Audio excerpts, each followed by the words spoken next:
आज की दास्तान ऐसी है जिसमें ब्रिटिश दौर का घमंड, गांव का श्राप और तांत्रिक की रहस्यमयी शक्ति तीनों आमने सामने आते हैं। ये कहानी हमें उस वक्त में ले जाएगी जब अंग्रेज अफसरों की हवेलियों में नाच गाना और शानो शौकत थी, लेकिन गांव की चौपाल पर भूख, डर और श्राप की छाया मंडराती थी। गांव कहते हैं जब श्राप और अहंकार टकराते हैं तो अंजाम सिर्फ मौत और सन्नाटा होता है। दोस्तों, मैं हूं आपका दोस्त सिद्धार्थ और आप सुन रहे हैं कहानी ऑडियो पॉडकास्ट। तो आइए शुरू करते हैं आज की कहानी, मेमसाब और तांत्रिक का श्राप। सन 1910 उत्तर प्रदेश का एक छोटा गांव। खेत सूख चुके थे, तालाब प्यासे पड़े थे, गांव वालों के चूल्हों में कई दिनों से धुआं नहीं उठा था। लोग कहते थे देवी रूठ गई हैं, लेकिन असल वजह थी कैप्टन एडवर्ड। एडवर्ड, जो इस जिले का ब्रिटिश अफसर था, लगान इतना बढ़ा चुका था कि गांव वालों के पास अनाज बचता ही नहीं। भूख और बीमारी ने पूरे गांव को जकड़ लिया था। गांव के बीचों बीच एक बूढ़ा तांत्रिक रोज बैठा मिलता था, पुराने पीपल के पेड़ के नीचे। चेहरे पर भस्म, गले में नीम की माला, आंखें लाल जैसे अंगारे। गांव वाले उसे भैरवनाथ कहते थे। भैरवनाथ हर शाम मटमैली आवाज में बोलता, ये सूखा, ये मौत, ये भूख, ये सब गोरे साहबों का पाप है। देवी क्रोधित हैं, और जब देवी क्रोधित होती हैं तो उनके कोप से कोई बच नहीं सकता। गांव वाले उसकी बात सुन के सहम जाते, लेकिन हवेली में ये सब अंधविश्वास कहकर हंसी उड़ाई जाती। 2 मील दूर एक ऊंची हवेली थी, सफेद पत्थरों से बनी, चारों तरफ अंग्रेजी बाग और ऊंचे गेट। वहीं रहता था कैप्टन एडवर्ड, उसकी पत्नी लेडी कैथरीन और उनका छोटा बेटा विलियम। एडवर्ड क्रूर था, गांव वालों से बिना वजह कोड़े मरवाता और छोटे से अपराध पर जेल भिजवा देता। लेकिन लेडी कैथरीन अलग थी। उसकी आंखों में गांव वालों के लिए जिज्ञासा और कहीं न कहीं दया भी थी। एक दिन दोपहर को लेडी कैथरीन अकेले पालकी में बैठकर गांव घूमने निकल पड़ी। साथ बस एक नौकर और 2 सिपाही थे। गांव के टूटे घर, नंगे बच्चे और सूखे खेत देखकर उसके मन में बेचैनी उठी। तभी उसकी नजर पड़ी पीपल के पेड़ के नीचे बैठे भैरवनाथ पर। लोग उसके आगे झुककर प्रसाद चढ़ा रहे थे। कैथरीन को यह सब बड़ा अजीब लगा।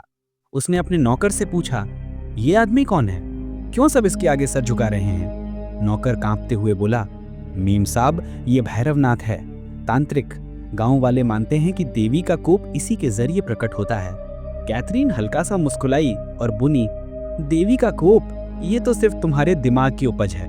लेकिन उसी वक्त भैरवनाथ ने सिर उठाकर सीधा उसकी ओर देखा।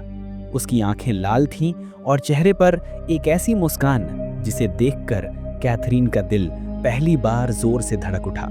भैरवनाथ धीमी आवाज में बोला, मेमसाब, साहब ने जो पाप किया है उसकी कीमत तुम सबको चुकानी होगी। गांव से लौटने के बाद लेडी कैथरीन का मन बड़ा अशांत था। दिन भर की धूप और धूल भरे रास्ते से ज्यादा उस बूढ़े तांत्रिक की लाल आंखें और वो शब्द उसके कानों में गूंज रहे थे। मेमसाब, साहब ने जो पाप किया है उसकी कीमत तुम सबको चुकानी होगी। उस रात हवेली में दावत थी। अंग्रेज अफसर, उनके परिवार और कुछ भारतीय रईस बुलाए गए थे। चारों तरफ मोमबत्तियों की रोशनी, वायलिन की धुन और हंसी ठिठोली। लेकिन कैथरीन का मन कहीं और था। जब सब नाच गा रहे थे, वो अकेली बालकनी में खड़ी होकर दूर गांव की तरफ देख रही थी। अचानक हवेली के पिछले बाग से एक सियार की लंबी हुआ सुनाई दी। कैथरीन कांप उठी। वो जानती थी ये आवाज महज जानवर की भी हो सकती है, लेकिन आज ये किसी संकेत जैसी लगी। अगले ही दिन छोटा बेटा विलियम बुखार से तपने लगा।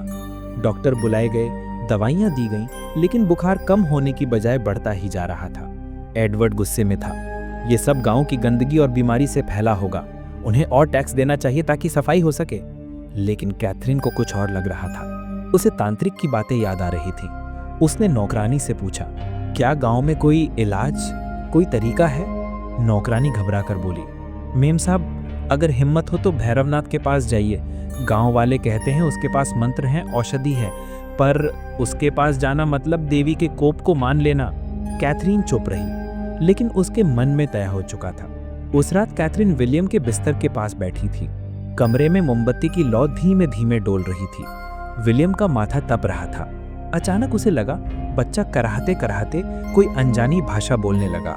माँ, नाथ, भैरव। कैथरीन का खून जम गया।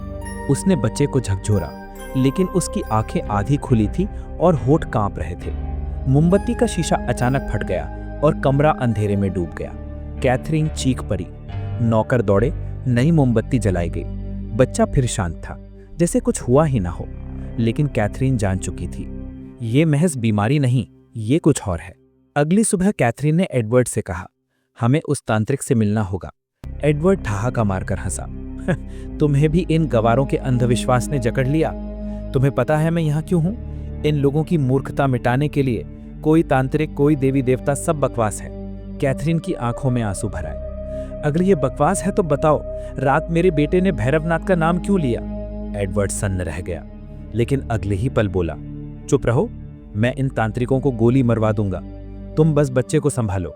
लेकिन कैथरीन ने तय कर लिया था, एडवर्ड चाहे जो कहे, वो अपने बेटे को बचाने के लिए भैरवनाथ के पास जरूर जाएगी। उस रात जब हवेली में सब सो रहे थे, कैथरीन ने अपनी शॉल ओढ़ी और नौकरानी के साथ चुपचाप निकल पड़ी। रास्ता सुनसान था। नीम के पेड़ों से झिंगुरों की आवाज आ रही थी। कभी कोई उल्लू बोल पड़ता, कभी दूर से कुत्तों का भौंकना सुनाई देता। लेकिन सबसे डरावनी बात थी कि हर मोड़ पर, हर झाड़ी के पीछे उसे लगता कोई नजर रख रहा है। कभी हवा के साथ पायल जैसी छनक सुनाई देती, तो कभी बच्चे के रोने की आवाज। नौकरानी कांप रही थी। मेम साहब, हमें वापस चलना चाहिए, ये रास्ता ठीक नहीं है। लेकिन कैथरीन का चेहरा कठोर था। नहीं, हमें विलियम को बचाना है, चाहे इसके लिए देवी से माफी ही क्यों ना मांगनी पड़े। आखिरकार वो दोनों गांव के पीपल के पेड़ के पास पहुंची। रात का गाढ़ा अंधेरा था। पीपल के नीचे दिया जल रहा था और भैरवनाथ वहीं बैठा था, आंखें बंद, हाथ में खप्पर, जैसे किसी अनजाने मंत्र का जाप कर रहा हो। कैथरीन ने हिम्मत जुटाकर कहा, भैरवनाथ, मेरे बेटे को बचा लो। भैरवनाथ ने धीरे धीरे आंखें खोली। उसकी नजरें सीधी कैथरीन पर पड़ी। वो हंसा, पर हंसी ऐसी थी कि जैसे किसी ने हड्डी तोड़ दी हो। अब आई हो मेम साहब। जब गांव वाले भूखे मर रहे थे, तब हवेली में शराब और नाच गाना था। अब जब गोरे साहब का खून दांव पर लगा है, तो देवी की शरण चाहिए। कैथरीन रो पड़ी। हाँ, मैंने गलत किया, लेकिन मैं माँ हूँ, मेरे बेटे को बचा लो। भैरवनाथ की आवाज भारी थी। देवी की आंखों में सब बराबर हैं, गोरा हो या काला, गुनाह एक जैसा है। लेकिन तुम्हारी ममता मुझे हिला रही है। मैं तुम्हें चेतावनी देता हूँ, साहब अपने पाप नहीं छोड़ेंगे तो समझ लो ये इलाज नहीं, ये एक सौदा होगा। भैरवनाथ के शब्द सुनकर कैथरीन का दिल कांप उठा। उसके चेहरे पर आंसू बह रहे थे। कौन सा सौदा? मैं सब कुछ देने को तैयार हूं। भैरवनाथ ने धीमी आवाज में कहा, देवी न्याय करती है मेम साहब। अगर तुम्हारे बच्चे को बचाना है तो तुम्हें उस अन्याय का बोझ उठाना होगा जो तुम्हारे साहब ने इस धरती पर किया है। भैरवनाथ ने मिट्टी पर 3 लकीरें खींची। ये 3 राहें हैं। पहली राह, तुम अपने बेटे को मरने दो। ये देवी का न्याय है, उसकी आत्मा शांति पाएगी। दूसरी राह, तुम बेटे को बचाओगी, लेकिन हवेली की दीवारें कभी चैन से नहीं सो पाएंगी, हर रात श्राप चीखेगा। और तीसरी राह, तुम अपने पति एडवर्ड को देवी के सामने झुकाओ, वो गांव वालों से माफी मांगे, जुल्म छोड़े, और तब तुम्हारा बेटा सच में ठीक होगा। भैरवनाथ की आंखें लाल चमक रही थीं। फैसला तुम्हारा है मेम साहब, लेकिन याद रखना, देवी की हंसी और श्राप की गूंज एक साथ कभी नहीं टिकती। कैथरीन की सांसें तेज हो गईं। उसकी आंखों में बेटे का चेहरा था, बुखार से तपता हुआ, कराहते हुए माँ कहता, विलियम।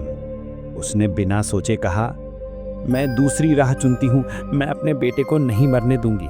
हवेली चाहे श्राप से जल जाए, लेकिन मेरा बच्चा जिंदा रहेगा। भैरवनाथ ने आंखें बंद कर ली। उसके होठों से कोई काला मंत्र फूट पड़ा। दिया अचानक तेज जल उठा और फिर बुझ गया। ठीक है मेम साहब, तुमने राह चुन ली है।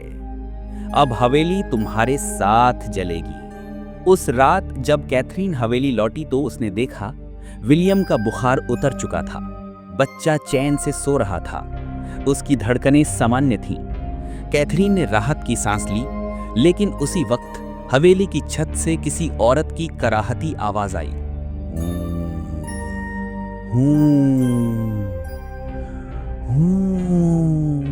नौकर नौकरानियां सहम गए। एडवर्ड गुस्से में बाहर आया।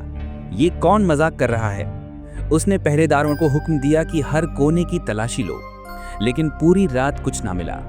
औरत की आवाजें आती रहीं, कभी कमरे के बाहर, कभी आंगन में, कभी बच्चे के पास। कुछ दिनों तक सब चलता रहा। विलियम स्वस्थ हो गया। कैथरीन खुश थी, लेकिन हवेली का माहौल दिन ब दिन अजीब होने लगा। एक रात हवेली का सबसे पुराना नौकर रामलाल रसोई में पानी भरने गया। अचानक उसकी चीख सुनाई दी। लोग दौड़े तो देखा कि रामलाल की आंखें फटी रह गई थीं और उसके हाथ में लोटा गिरा पड़ा था। रामलाल की जुबान सुन्न थी। वो बस कांपते हुए कह रहा था, मेम साहब, हवेली में कोई औरत घूम रही है।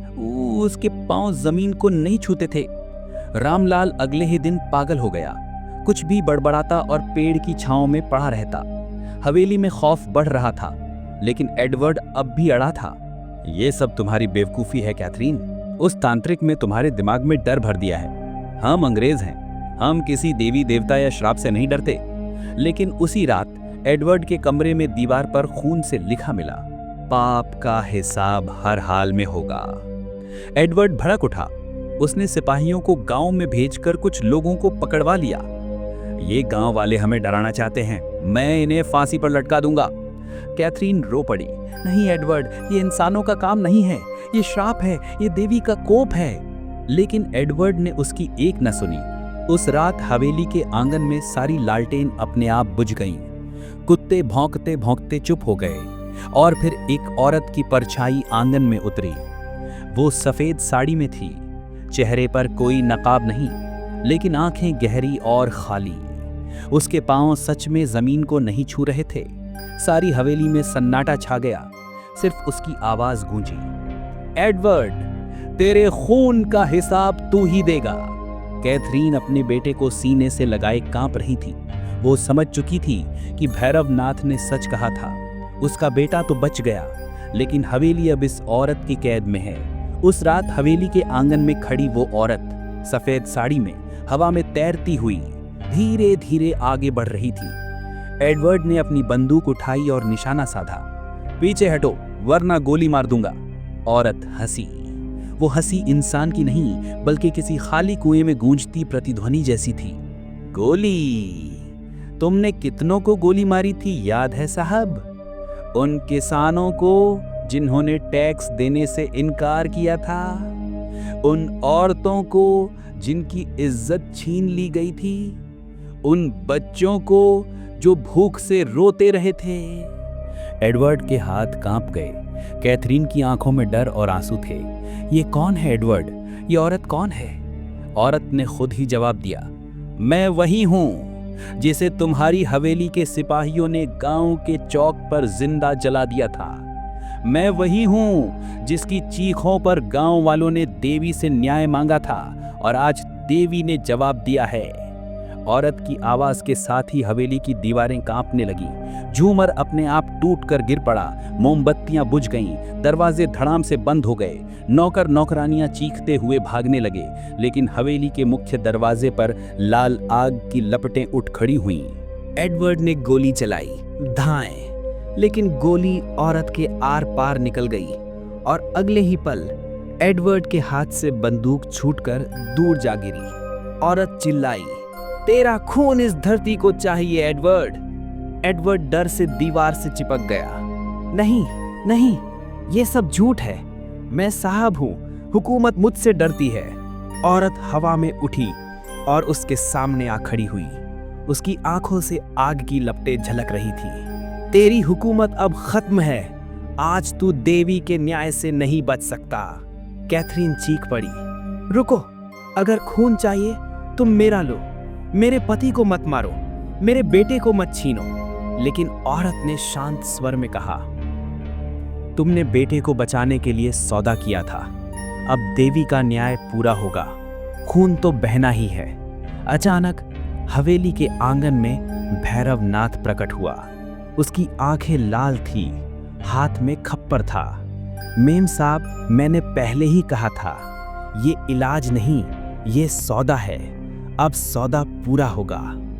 औरत ने अपनी उंगली एडवर्ड की तरफ उठाई। एडवर्ड चीखने लगा। उसका शरीर कांपने लगा। खून उसके मुंह से निकलने लगा और अगले ही पल वो जमीन पर गिर पड़ा, निर्जीव। पूरी हवेली में सन्नाटा छा गया। औरत की आत्मा ने आकाश की ओर देखा। धीरे धीरे उसका शरीर धुंध में बदलकर गायब हो गया। कैथरीन बेटे को सीने से लगाए बैठी थी। उसकी आंखों से आंसू रुक नहीं रहे थे। वो जान चुकी थी, उसने बेटे को बचा लिया, लेकिन पति खो दिया। भैरवनाथ ने गहरी आवाज में कहा, अब हवेली श्राप से मुक्त है मेम साहब। लेकिन याद रखो, देवी का न्याय देर से सही पर होता जरूर है। उसने हवा में राख उड़ाई और फिर अंधेरे में गायब हो गया। सुबह गांव वालों ने देखा, हवेली के ऊपरी हिस्से में काला धुआं फैला हुआ था। साहब मर चुका था। मेम साहब अकेली रह गई थी, अपने बेटे को लेकर। कहते हैं उसने कुछ ही हफ्तों बाद भारत छोड़ दिया, लेकिन उस हवेली की दीवारें आज भी रात को कराहती हैं। लोग कहते हैं कि अगर आधी रात को उस हवेली के पास जाओ तो औरत की हंसी और एडवर्ड की चीख अब भी सुनाई देती है।